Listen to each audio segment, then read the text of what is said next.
time's yours. Coach, first question is about you, which I know is a topic. But your colleagues, players, even before this run began, always said that you have an aura when you walk in the room that you're in command, you're a leader. What is it that is about you that gives them that impression? And how did you develop and hone that? Yeah, that's a tough question, man. I don't take that lightly for people to say that, first of all.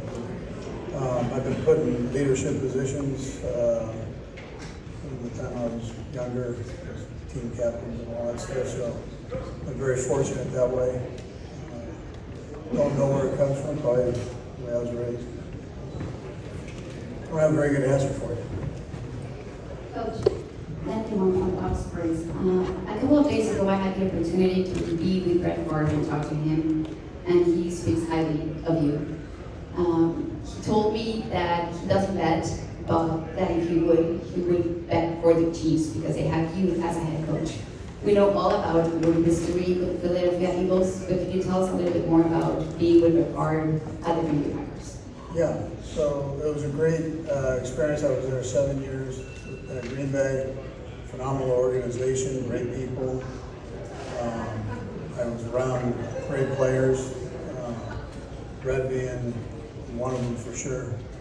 I felt like when we were together, he'd go down as one of the all-time greats, play his position, and he's done that. He finished up his career that way.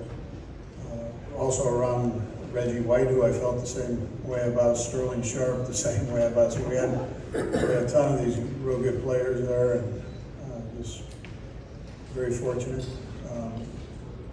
to have had that opportunity. I worked for Mike Holmgren there. Who, at the time, I didn't think anybody did it better as a head coach. I had a hard time believing anybody did it better.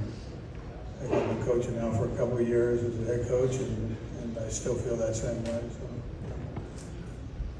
Coach, sorry to make this a trip down memory lane, but when it comes to your time at Green Bay, under Mike and that staff, and being in Super Bowls, what experiences kind of informed you as you became a head coach later on in your career, and what do you think about Mike's candidacy for the Hall of Fame? Yeah, I mean, I would vote for him for sure. He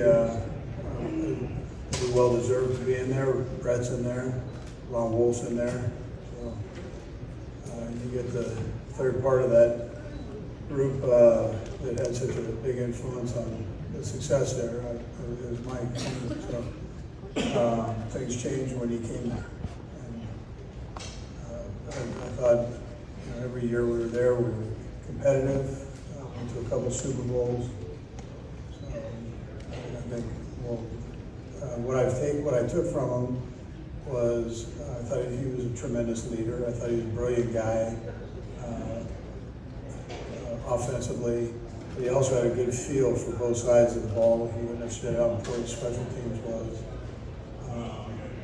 I love the way he handled the players. He was tough enough on them, but on the other hand, he cared about them as guys. Good morning, Andy. I'm curious how practice went yesterday, but also how practice maybe this week differs from the regular season and that you've already installed the game plan. Yeah, so practice went good yesterday. We're just going back through and trying to polish things up here this week. Still working hard, but we're going to polish things up from last week. And it'll be a normal late season Thursday today. Coach, here for Ronaldo, Mexico. Ever since you got Patrick Mahomes, you've been big fan of Ronnie since 9 out of 9 times. What are the intricacies in his game that make you to have such a clear upper hand over him? Is there anything you'd like to share about that, or is it just the fact that you have Patrick Mahomes that he does? Yeah, it's great. It's great to have Patrick Mahomes. I'm not going to slight that part. He's a great player. Will go down, I'm sure, as he finishes his career. He's still young in this thing, but as he finishes his career, he'll be one of the greats to if not the greatest to have done it. So that definitely helps. I don't want to slight the coaches and his teammates. He's got some good players that he's able to deal the ball to, and whether it's throwing it to him or handing it to him, the big offensive linemen that are helping him out. He appreciates those guys. Took him out to a nice steak dinner the other night, so he appreciates all those guys. And then he's been blessed to have some good defenses that support the other side of him there. So it takes a group, but he's definitely a great one. Yes. Coach, tell me what West with the boys. Just right there. Right. Oh, right. I got it. Recently, on an episode of West with the Boys, John Gruden said that you were his biggest rival in his play calling in Green Bay. For you, at your point in your career, who do you think is your biggest rival from another head coach standpoint? Play calling wise, like defensively or offensively? Yeah. Yeah. Well, this guy we're playing this week is a pretty good defensive coordinator. And I feel like I can't get rid of him. Everybody seems like every year, he's once or twice or three times he's there, and he does a great job. And then I always say Bill Belichick is probably the best coach I've ever had a chance to go against in my career as a head coach. So and then I've enjoyed watching the Lions this year and the job that their offensive coordinator did there. And now he's the head coach in Chicago. You're doing good, though, man. Yeah. Andy, over here. As a historian of the game, with the Hall of Fame selection, Jim Tyler, the legendary Texas chief that played offensive lineman, one of the greatest players to not be in the Hall of Fame, according to the clip of people. Just as a historian of the game, just your thoughts on his impact, and if you think he should be worthy of that selection. I missed the first one. Jim Tyler. Yeah. Jim Tyler. Yeah. So you see these guys that get slighted a bit that aren't in the Hall of Fame. I mean, there's some older guys that with their records, whether it was shortened by war or whatever, that they haven't been able to get in. His is a unique story. But I think if you just take the purity of his play, you could probably, he should be in the Hall of Fame. So if you kind of exclude the other things, he should be in there. Good morning, Coach. A couple of years ago, Chad Henne went on his not winning Super Bowl ring as Patrick Mahomes' back. What did Chad bring to the quarterback room, in terms of experience, and how much did he help out Patrick Mahomes? And then the second part of the question relates to Carson Wentz. You brought him in, he's at a different stage of his career, has an opportunity to learn behind Patrick Mahomes. But yet, I talked to him yesterday, he has a wonderful attitude about where he's at in his career because he's resurrected it. And what does he bring to the quarterback room? Yeah. Chad was a pleasure to have been around, great leadership ability. I thought he was great for Patrick, just to have a sounding board.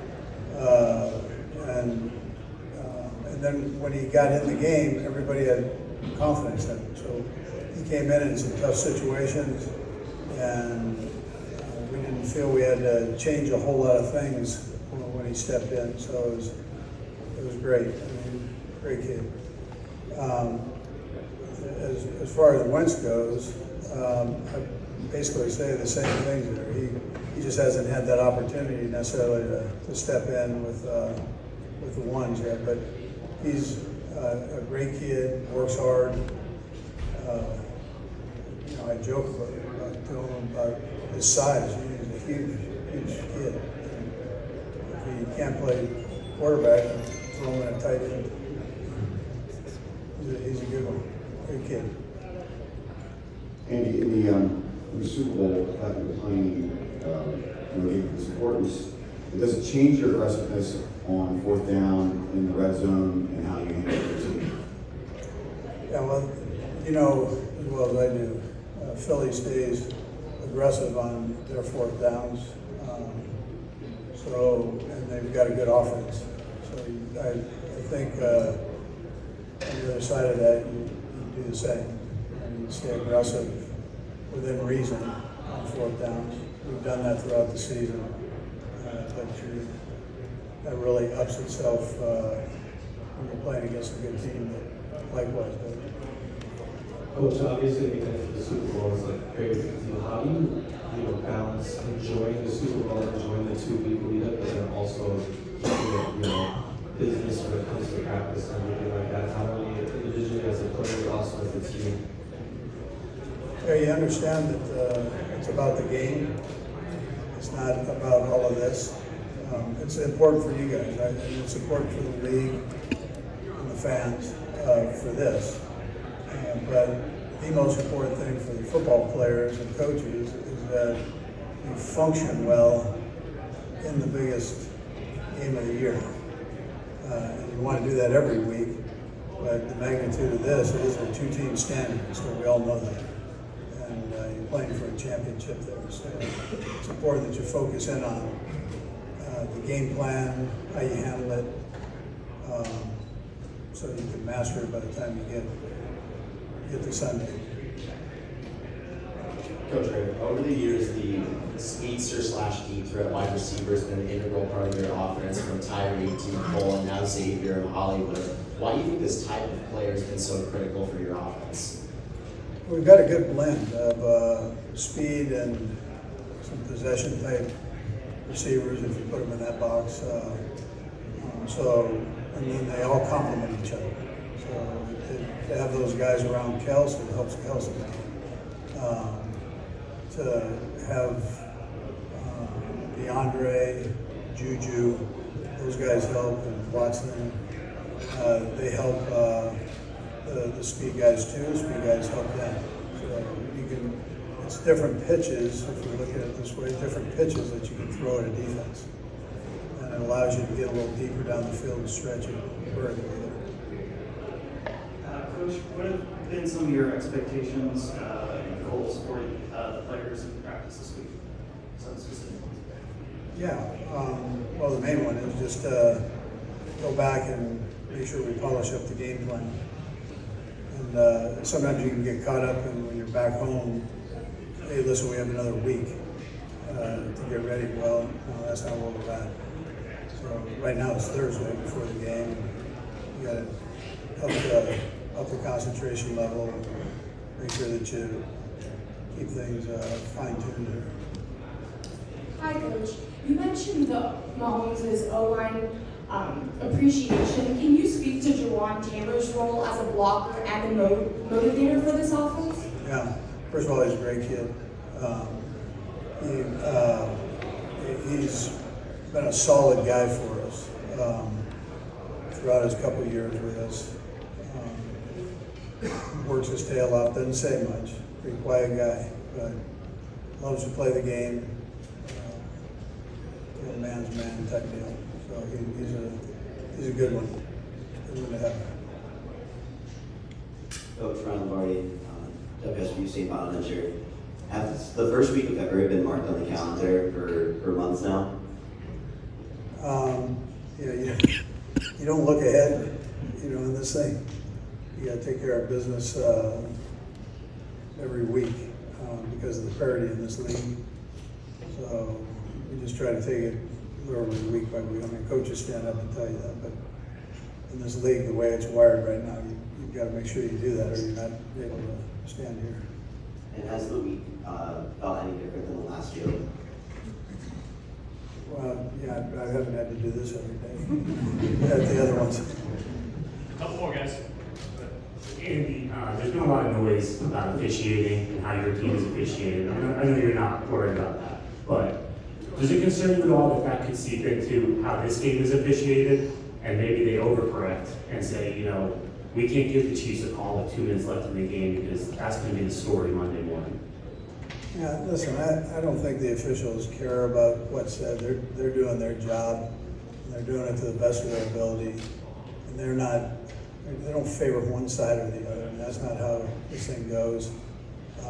It's a good story, but that's not reality of how it works. I mean, you'd be insulting them to think that that's what they do. So They go out and they call it like they see it. Some, as a coach, there's some I sit there and I go, man, I don't agree with.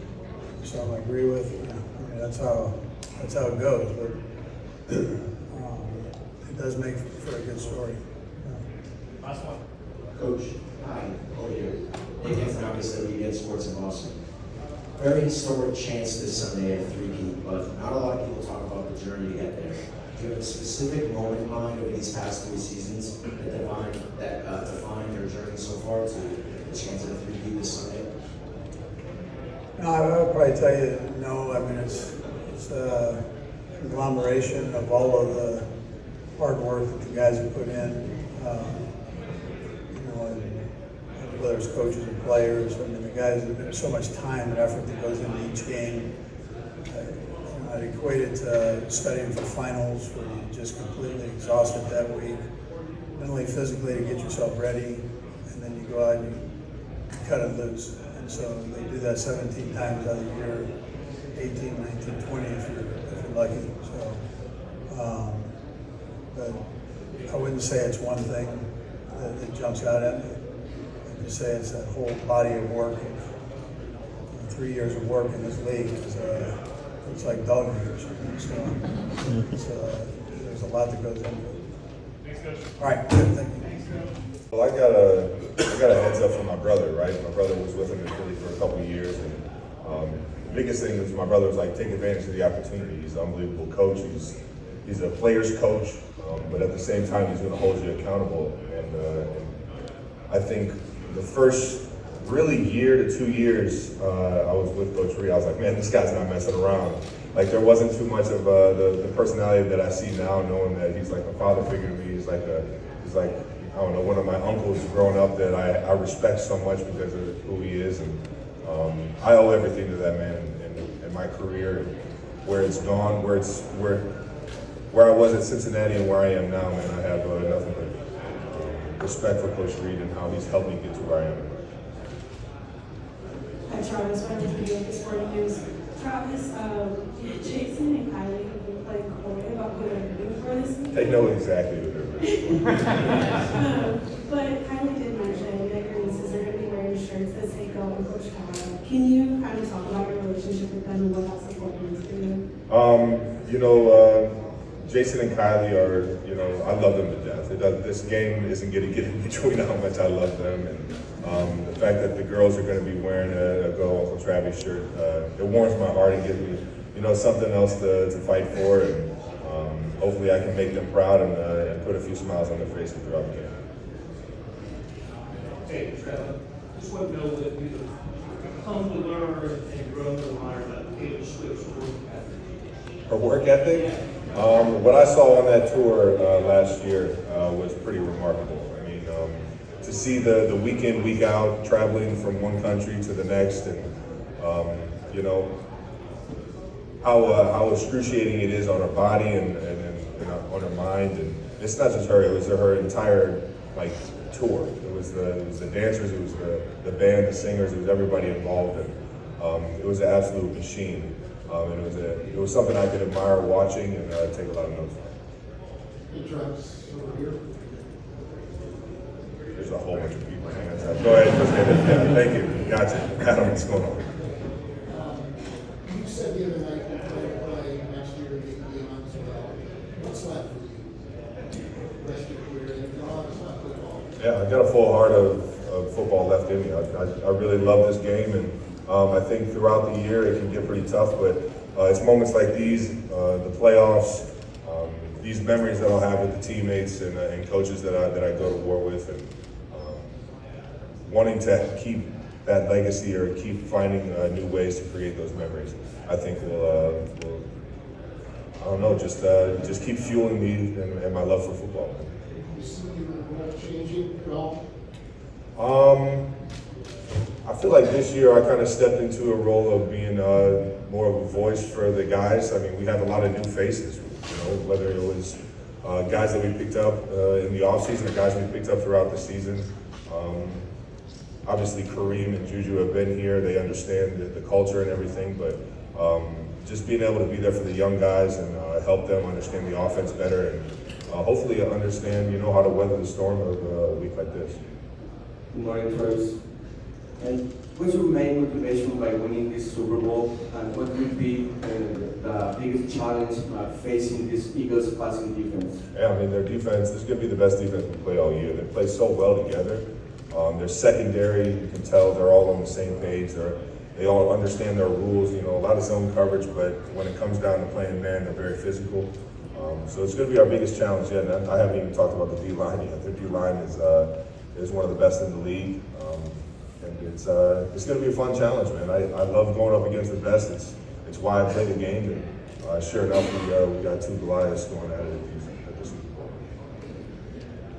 Travis, a lot of the guys talk about how you are in practice and just the tone that you set in practice. Is that something you're consciously aware of? Is that one of the reasons you're like that? Is enjoy the game you taking for your motivation every day? Man, you know what?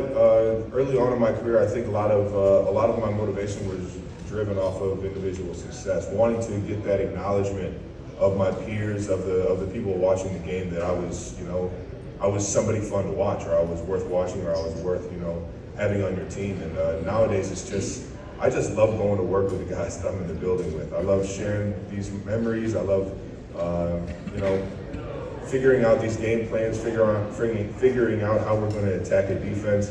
There's just a certain love that I've found in it, and I think it's because of the people that I go to work with. Hi Travis, so